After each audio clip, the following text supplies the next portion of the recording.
What's up, guys and gals, and welcome back to the Nerd Castle. Today in the world of indie games, I get to show you something very, very exciting. Ixion is finally out, and this is a game that I was very, very incredibly excited about. So anyways, we're going to dive on into the game today for about 30-35 minutes, and we're going to take a look at it. I've played about the first 4 or 5 hours of the game, so I've got my impressions more or less put together for this. Hopefully it'll help you decide whether or not you want to play the game for yourself, and if after watching this you did want to get the game, I've always got a link for you down below in the description. On top of that, you'll find a link to my Discord and my Twitch stream. On Twitch right now, I am actively playing the game. You can see my process and where I'm at. There's already a VOD up by the time this video goes live, but on the day this video goes live, I will also be playing the game again. Ixion, what is it? Ixion is kind of like Frostpunk in space. I know that sounds cliche to say, but I think this game actually gets it closest when it comes to the mood and the atmosphere of the title. It's a crisis management game where you are on a space station with experimental warp technology on it, and you have been tasked by the Dolos Corporation to be the first captain, and we are about to do the gala that allows us to set ourselves spacebound. The last time I covered this game in the demo, we played through the tutorial and we did the opening video.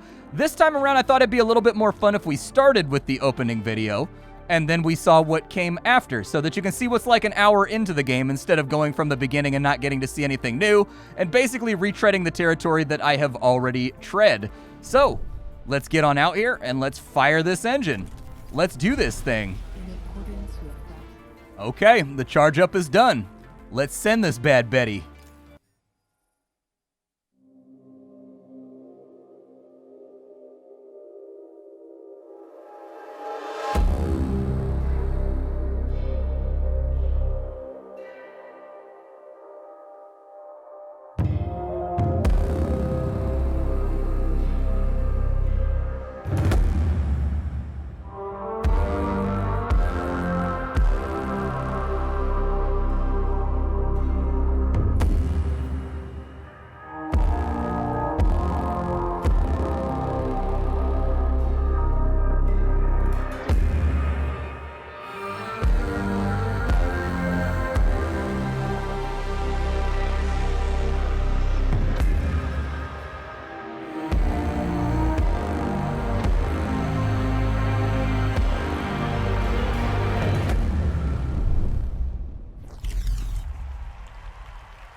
The Earth, our home, she is unique.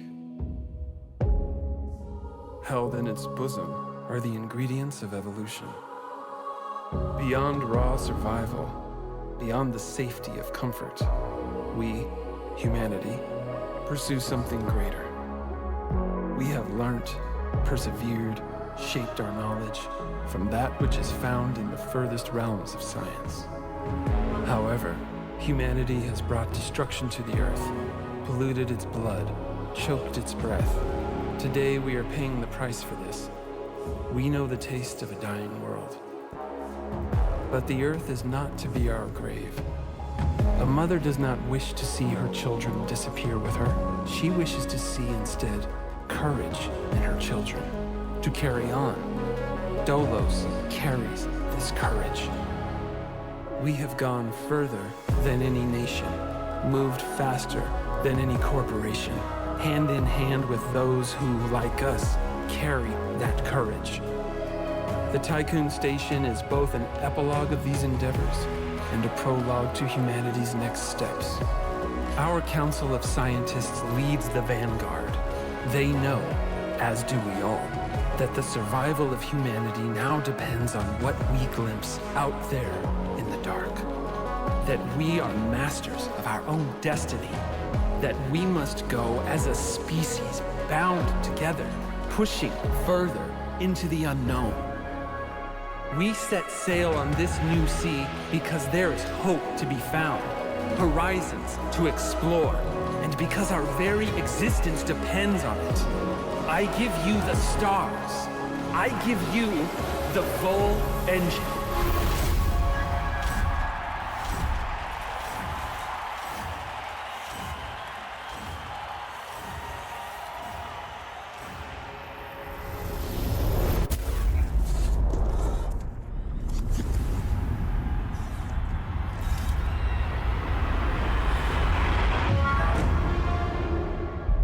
crowd noise. That sounded more like exasperated, terrified, we're all gonna die screaming to me. But like, sure, crowd, I mean, that's a crowd noise of a kind. I'm sure you could chalk it up. Now listen, this is not my fault. I wanna be clear about this. When we get back on station, I'm gonna need you all to back me up. I pushed the button, but my boss built the engine, all right? I feel like we need to project all blame on him. Running preliminary diagnostics. Several anomalies detected. Multiple digital security breaches found within full jump routines. Full engine critically damaged. Hull integrity compromised. Analysis confirms discrepancies between the mission clock and the apparent advanced state of the solar system. We are receiving no communication signals from Earth. Likelihood of ongoing survival stands at approximately 7.67%. Not bad, dude. I'd take that snapshot. New mission objective established. Ensure humanity's survival by finding a habitable exoplanet. Urgent issues requiring immediate attention. Increase food production output. Restore hull integrity. All right. I mean, 8% isn't terrible. It could be worse. I've taken 8% shots in XCOM that hit. That's all that I'm saying. Is like, I've played enough XCOM to know that there's always a chance. So this is a game like Frostpunk. You have your colony, and along the way, the colony is going to have events, which are these little magnifying glasses that you're going to have to deal with. You are now the administrator. So let's start with one. Administrator, the crew are asking a lot of questions about the state of the Earth. Munchie behavioral algorithms predict a decrease in productivity by 22%. If those questions go unanswered. As administrator of Tycoon Station, you should probably find some answers quickly. Okay, I commit to sending an expedition to Earth. Administrator, the Tycoon has an overload. During the conception of this mission, many plans for prototype buildings were stored in my memory. With knowledge gathered by our exploration teams, we can adapt those. Stanford team locked field data to make these plans viable. Yet, we can realize their full potential. Batteries will allow the Tycoon to function on an auxiliary circuit when the energy supply system fails. Understood. And then, of course, Administrator, you may have noticed that the moon has broken apart. No, dude, I didn't notice the giant floating hunks of lithified lava all around us. The crew are aware of this, and many rumors are spreading throughout the station. You're going to have to make a statement. So we can go for blame it on outside enemies. Someone sabotaged us. We can take blame, which we're definitely not doing, all right? Do you understand if I take the blame, do you understand what my potential body count is right now? Billions!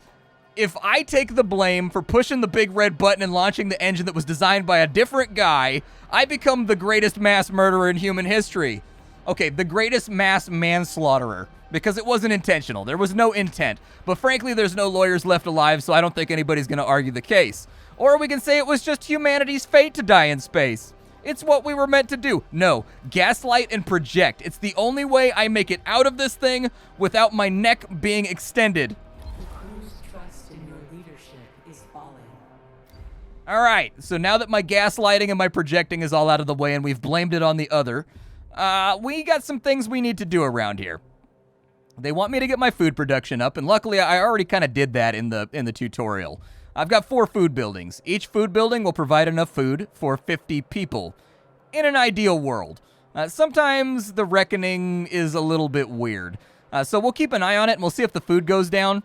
But by and large, we should be okay. This game does give you a huge amount of information that's very, very helpful. If you mouse over any of the resources at the top, it'll tell you what you're spending versus what you're bringing in versus this little wheel as it goes around. So the UI is very tastefully and well designed. But for right now, I need to move some things around. So I need to build another workshop in a different spot. And I think I'm going to do that right here. And the reason why I'm doing that is because I need to place some things in this space. And I kind of like misallocated stuff. And the game doesn't have a move building button. That is one of my only recommendations for the game, is that I would like to have a move building button. I like move building buttons. They make my moving of buildings easier. I know, shocking. Who would have ever known that that was the resolution to that sentence? In the meantime, all of my little workers, they're going to bring things over here, and then we're going to build a new workshop, then we're going to tear this one down. While we're waiting on that, let me give you a tour. I have storage facilities. Each storage facility can only hold like one type of resource, so you got to plan it out with efficiency in mind with your roads. You also have your housing. This is where all my people live. Each building holds 15 people. We've got our research lab, which is where we turn beakers into research, and in fact, I should probably set that up right now. Let's go ahead and research the probe launcher, since that's an integral part of the gameplay loop, and we can't do much until we have it. I would highly recommend you do that first. Aside from that, we also have more housing. We have my greenhouses. They're not greenhouses. They grow bugs. We tell people that it's plants, but I'm actually growing, like, just a ridiculous quantity of crickets. Just an absolutely shattering quantity of crickets in here. We grind them up, a la Snowpiercer, and then they become food brick substance. Delicious food brick substance. It has all the nutrients a body needs. The marketing almost writes itself. Let's go ahead and we'll dismantle that building right there. I need to get rid of this road while we wait for our research. So I'll go ahead and do that. And we'll get rid of that road too. There we go. And then we need to go on out to this scale right here because I want more solar panels on my space station. That's right, you can modify the exterior of your space station.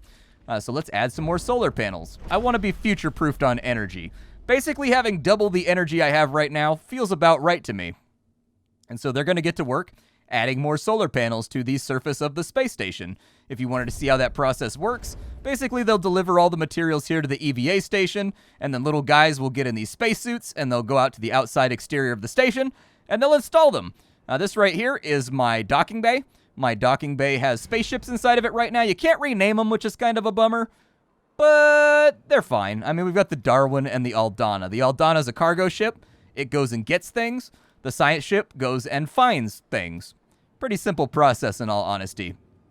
As you can see, our solar panels have now been added to the exterior of the station, and we need to enable hull repair. So there we go. Hull repair has been enabled. Hull repair is the main mechanic of this game. You know how in Frostpunk, it was all about having the proper amount of warmth in your ring that went out from the center? And like the entire game was basically the game just like warmth checking you with like severe events that freeze people.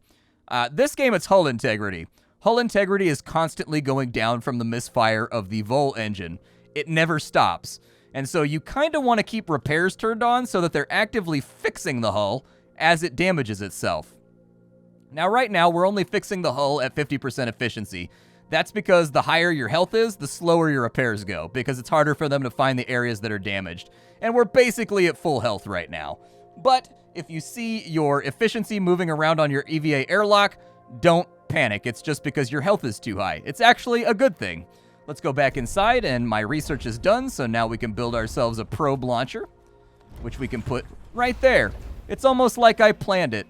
It's almost like I sat down and said, hey, I want that to fit right inside that beautiful little nook. And they're going to bring all the materials over, which do have the detail of getting stacked up along the area or the theater where they're going to be building. That's a very nice little detail. And then it incrementally builds, which is one of those things that I always recommend every city builder have. It looks good, it feels good, it's nice. In the meantime, while we wait for that to build, let's go survey Earth. We'll take the Darwin, and we're going to send it on over to Earth to see if we can find any survivors after definitely not me exploded it. And with very little delay, our ship has arrived on Earth. Let's go ahead and check it out. No signals have been received from Earth. The oceans seem to have evaporated, and the surface temperature has risen significantly since the Tycoon was last in orbit.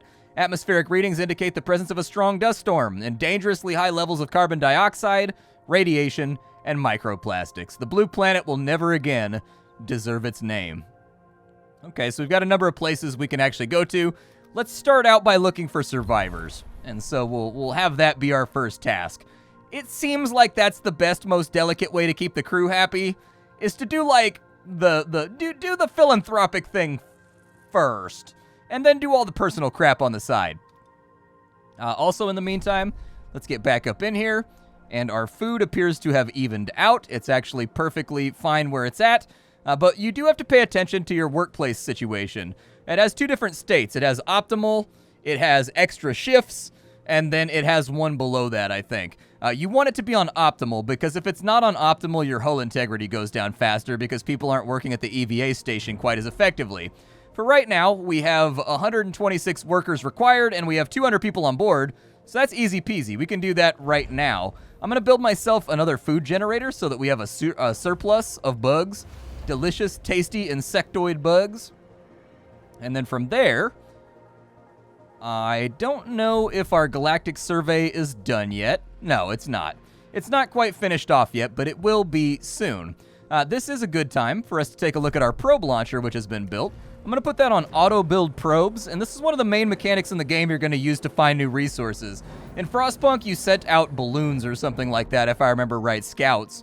And then you had to send out land scouts to go get the stuff. In this game, you send out a probe, it finds a hidden point of interest, then you send out a science ship to scan it, and then you send out a cargo ship to go get the stuff that you get back out.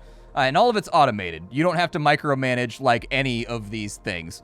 Easy peasy lemon squeezy. You just go to fleet management. You tell your cargo ships what you want them to pick up and prioritize. You tell your mining ships what you want them to mine. And then you always have to micro the science ship. You don't really have any way around that. I'd also like to build a mining ship over here while we wait. So we'll get the Michelle built to go out and scrape away at space rocks.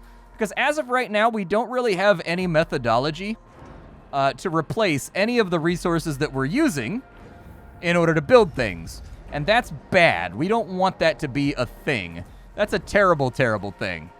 Now that the probe is built, we can go out to the solar system map. We can click on our probe, and we can play the fun little scanning mini game to look for iron, carbon, silica, hydrogen, ice, points of interest, and quests.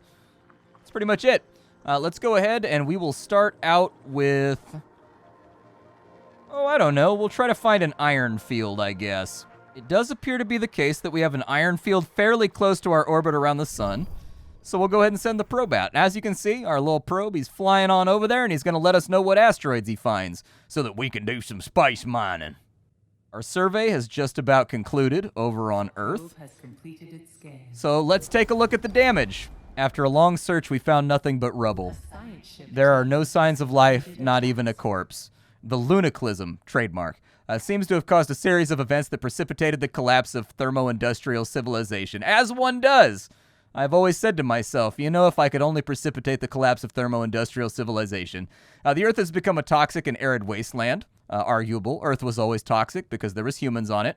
It is somewhat ironic that it still remains toxic now that the humans are gone, but I digress. Scoured by harsh winds, now more inhospitable than Mars. The only remnant of civilization we found was a fallen stele, where the city of Washington once stood.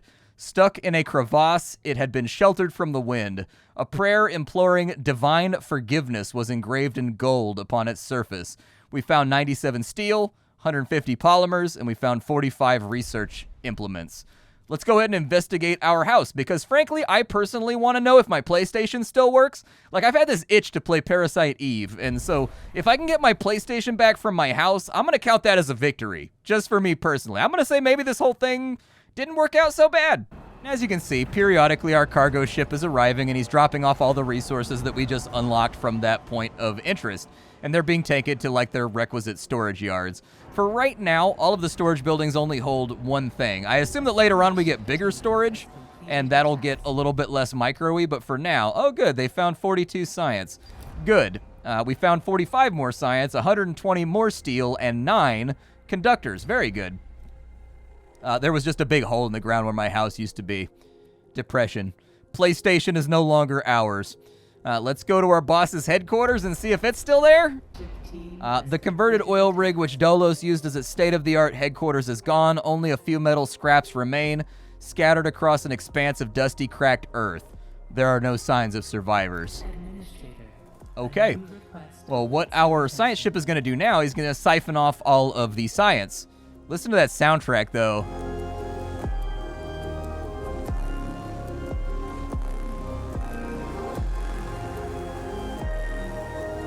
Can you tell that it's the Mechanicus musician? I can tell. The man loves his pipe organs, all right? This man has never met a pipe organ that he does not love. That's why he did such a great job in Mechanicus, and frankly, that's why he's killing it right now. But he's going to, our science guys are going to get all the science off of Earth, so that's good. That means I can start a new research, presumably for the battery, which the game wants me to research. So we'll go ahead and do that. And hopefully that'll be done fairly shortly. and then they're going to be siphoning for a little bit, so I think it's going to take a while. Science in this game is instantly transmitted back to the Tycoon. You don't have to worry about it. It's easy peasy. So you can see it's ticking upwards right there. In addition, our science facility generates, I think, 1 science every 30 cycles. But be careful. It's very easy to kind of like almost soft lock yourself. If you buy the wrong scientific things at the wrong time when the game doesn't want you to, it's not going to kill your playthrough, but it is going to slow your playthrough down a lot and maybe put you in a situation where you have to wait for it to be slowly generated by your science facility. So I'll just say be careful, maybe follow the prompts that the game gives you. We're going to research batteries next. But we're only 50% done over here. We have 3 people that are missing a home, so let's go ahead and take care of that too. We'll go ahead and put in another tenement, cyberpunk-looking apartment block over here. Doesn't look like a very good place to live. Definitely has all those aspects of maybe like a rougher area, but like...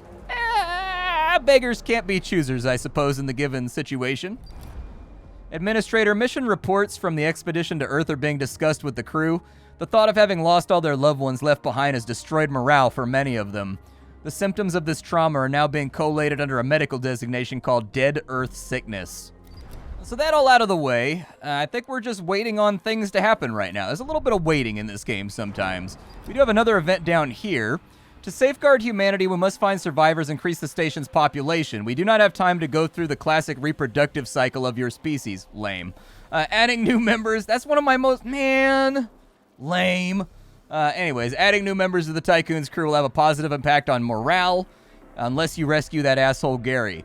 Cryonic stasis, a practice pioneered by Dolos, was in growing use even before we left the solar system, and there's a very high likelihood that cryonic pods containing survivors await discovery. Okay. Sounds good. He's still dropping off steel over here, which is fantastic. They're disposing of garbage at the moment. Some production buildings, they have to dispose garbage out of the airlocks every now and again until you have like a disposal and reclamation method.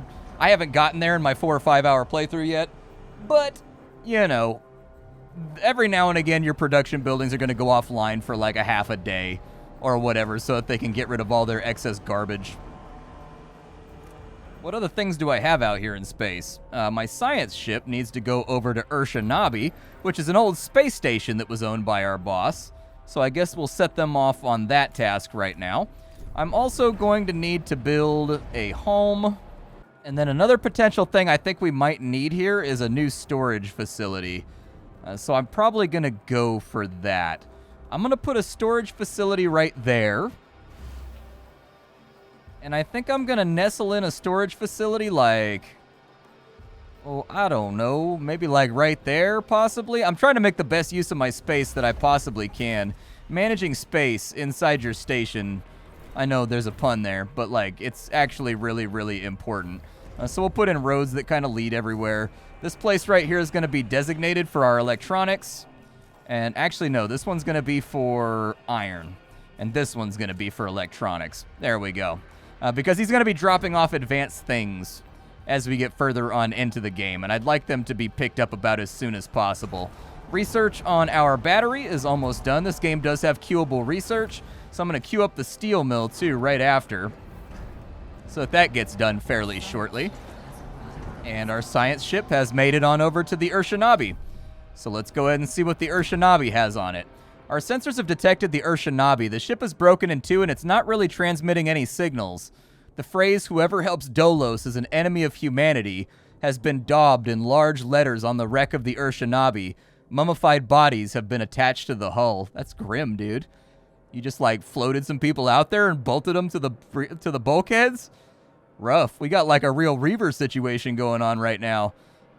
Gather what's left of the Urshanabi, I suppose. There's not really much else to be done. I have another probe, so I'd like to fire it, if I can.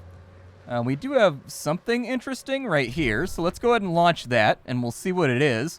I'm guessing, you may have noticed there's no planets in the solar system right now. My boss, who made the engine that I definitely didn't kill all of humanity with. A science ship team has completed a task. Anyways. For whatever reason, my boss did not have like an updated map on here. I think it's because we time traveled. That's my guess, but I don't know. Like, I don't think we actually did like warp travel, like FTL. I think we may have like jumped into the future or something. It just kind of feels that way to me. It's the vibe that I'm getting. And yeah, we found Venus, which is obviously a fantastic planet. Just a great place to visit. I highly recommend. Bring a spacesuit. The Urshanabi, we have an event. They found 42 food. The ship is full of food, and I hope the expiration date hasn't passed. Everything is ready for extraction. I hope you guys like pork rinds, because that's pretty much all we found on board the Urshanabi, was like 900 tons of pork rinds, all right? So get ready for the pork in your system. I will send the science ship over to Venus to see what's going on over there while we wait for the steel mill to get done. Onwards and outwards, say I. A science ship has arrived at its destination. The probe data has revealed mining and industrial infrastructure below the surface of Venus. According to reports from the exploration team, the subterranean site consists of mining infrastructure and a large assembly line. Many embalmed bodies are found in the area. The line seems to have been originally used to fabricate solar sails. Tycoon engineers suggest that with minor repairs, we could restart it. Sure, do it. Absolutely. We will send the Aldana over here to drop off 10 iron, or 10 steel or whatever, and that should be easy peasy lemon squeezy. And our steel mill research is currently done. Good, because we should probably build a steel mill so that when we inevitably run out of detritus and debris from the charred out husk of humanity's death, we should hopefully be able to find some things that, you know, manufacture our own stuff. I don't really like this placement. I'm not in love with it. I could technically place it right here if I moved that building right there, but I don't know, man. That feels better to me, and I don't exactly know why, but it does. So I'm gonna do it. Run that down there. A new request, eh? All right, hit me with it. What can the administrator do for you this afternoon? Administrator Sector 1 has almost reached its maximum structural load. With more infrastructure surely needed soon, a new sector needs to be unlocked. Originally, sectors were programmed to automatically unlock after completion of the mission to Proxima Centauri. With the change of the Tycoon's mission objective, this restriction could be bypassed by manually overriding gateway lock algorithms. Let's wait on that, because what they don't tell you from that decision is that your hull integrity decays faster based on how many of these bulkheads you've opened. And so, like, when I played through here, I was like, yay! And I, like, cracked it open because I wanted more space. No. Don't do that until you're totally full over here. That's a mistake. And so anyways, what will happen is it'll install basically a little guard room right here, and this gate will open.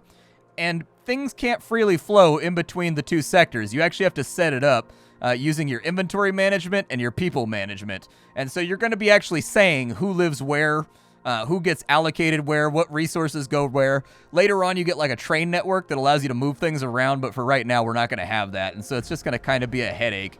And I don't feel like cracking the lid on that particular batch of suffering. We also need to get ourselves a infirmary because people are inevitably going to get injured in this game. We'll put it right next to the steel smelter because one thing I've learned in life is that burning iron slag, the fumes that come off of that, tremendously restorative to the human lung. One of those things that'll have you feeling right as rain. You know that feeling when your ears pop and they clear and it's like you can open your jaw the full way again? It's like that, but for your lungs. It's great. Do we have anything else to look at? No. Venus is not done with its particular activities right now, so we'll leave that alone. We should probably stockpile a little tiny bit of iron, but we don't really have enough cargo ships to manage mining operations right now, so I'll probably wait a little while before I do it. We can do some probing, though. Yeah, let's probe. Let's probe it up, boys. Let's probe this thing. It looks like there's something over... There we go. Let's probe over to there. We'll fire off a probe, and hopefully we'll find something good. Maybe it'll even be Uranus. Our survey on Venus is done, so we're going to find out if we could restart that production line. The assembly line has been repaired. The machines belong to the UN and are clearly more advanced than our systems. They are fully automated, and our team has been able to use them to prepare a number of resources for extraction. During the repair process, an engineer discovered a number of inscriptions written by Ulxes. He speaks of his time as an administrator of Neptune's Hyperlux station. Thiaki, I can't tell what the font they used, and expresses regret over the fate of the station's residents. He used the line to repair elements of his ship so that he could reach the headquarters of the Black Market Society. Okay, so we've got some ice pods. We've actually got some, I've been calling them freezies, or frosties is what I've been calling the people that haven't been de-thawed yet, but we found some humans, and we can de-thaw them if we want to. We also got 30 research from over there, so that's actually a pretty good pickup. I don't hate it. The probe is halfway over there. Did I ever get around to researching thawing people? Yeah, let's research the cryonics center real fast. I'd like to be able to thaw human beings on out and turn them from Chad Sickles into dedicated workers in my great and powerful space imperium. Oh yeah, that's right. We're not going to do anything good with this power over humanity that we've been granted. We are fully and unabashedly going to turn this thing into like Donut North Korea in space. We also have enough polymers to be an overachiever and add more solar panels to the surface of the Tycoon. I'm kind of interested in that. Yeah, sure, why not? Our hull's in good shape. Go ahead and throw that on in there. The science ship got all the science from Venus, which is great, so that's going to make sure that our research keeps on flowing. And then, oh, is it Uranus? It's got to be, right? There it is. The beautiful source of all astronomical jokes. That which has caused humor in the English language since its discovery. There it is, shining and golden. Uranus. We are picking up a Dolos emergency frequency, broadcasting from the facility Outer Hope. Dolos protocol dictates that in the event of a major systems failure, administrators must contact the nearest Dolos site immediately. Outer Hope Station is likely to have both the materials and expertise required to repair the damage that the Vol engine has sustained. Okay. So we need to find the... There it is, Dolo Station. It's up here from what I remember. It's like over here. Yeah, there we go. Actually, there's 2 points of interest up there. Or maybe just one. I don't really know. But yeah, this is Ixion. I think the game is utterly fantastic. In fact, it may be my colony's survival game of the year. I'm omitting Dwarf Fortress from that because I haven't played Dwarf Fortress since like 2008. And it's been a long time, and that game has like a massive fan base. Like, it was released on Steam, but it's like always been out. So I'm not really like counting it. But this is the game I've been waiting for the longest, and I think in all regards, from like art design to the flow of the game to the overall voice acting and presentation, it's an utterly fantastic title that is a very, very good Frostpunk style. If you enjoy those sort of stressed out, anxious colony survival games, it is that. In the 4 or 5 hours that I've played, I've been impressed by just about everything about it. There's been a few moments where there was kind of nitty-gritty systems later on in the game with managing flow of people and like objects in between sectors that like was mild. It took a little bit to figure out, but once you figure it out, it's fine. It's not that big of a deal. By and large, the game flows smoothly. I have seen no bugs. I've had no problems. I've had no issues. I did have one crash during the recording of this video. However, it did not crash during the 3 or 4 hours that I played it while I was playing it for this impressions video, so I'm guessing that it was just some funkiness with the recording software that I'm using because I had to use a recording software I don't typically use in order to get the game to record. So anyways, I'm blaming it on my recording software, not the game, because it ran for so long before without any crashes. The frame rate is smooth, the game looks great on Ultra, it seems to have a huge tech tree that you can play around with. Each of these technologies has like a whole bunch of upgrades associated with it. So take every single question mark you see on this tech tree and multiply it by like 4 to 5. And that's actually how much research there is to do inside of this game. It seems like there is a large breadth of content here after my like 3, 4, 5, however long I played. I personally found that I had barely kissed the edge of the iceberg and it was still unfolding new mechanics and things on me pretty frequently. And so I get the feeling that this is one that's going to get you really settled on in if you're into these types of games. And just look at that gorgeous view. Absolutely stunning.